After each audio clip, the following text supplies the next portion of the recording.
Once there was an incredibly intelligent panda living in a zoo.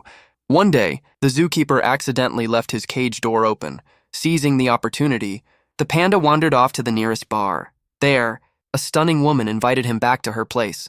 The panda could hardly believe his luck. At her apartment, she cooked him a delicious meal and then asked if he wanted to be intimate. Again, the panda was amazed by his good fortune. They spent the night together, and in the morning, the woman said, "That'll be $500. The panda looked confused. "I don't understand," he said. "I'm a prostitute," she explained. "But what does that mean?" She tried to explain, but he still didn't understand.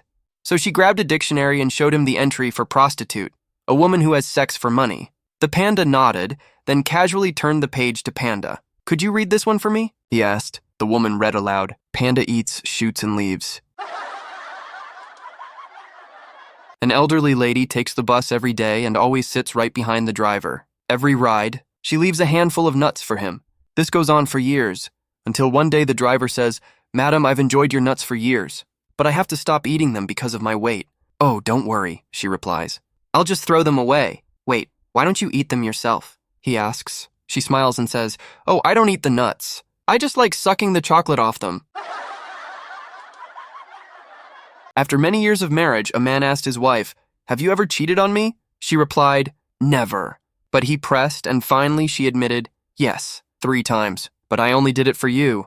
'Okay,' said the husband. 'Tell me about the first time.' She said, 'It was when we built our house newlyweds. We ran out of money, so I made an arrangement with the contractor, just to make sure we could have a happy life, all right?' 'And the second time?' he asked. 'That was when you wanted to build a garden. We called the best gardener, and since we couldn't afford him, I had to. Make a deal.' 'I did it for you too,' the husband sighed. 'I understand.' 'And the third time?' She smiled. 'That was when you wanted to be mayor of the town, and you were 35 votes short.' At the World Cup final, a man notices an empty seat next to him. He asks, 'Who would miss the World Cup final?' The man next to him replies, 'That was my wife's seat.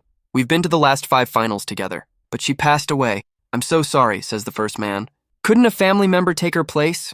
The other man shrugs. 'No, they're all at her funeral right now.'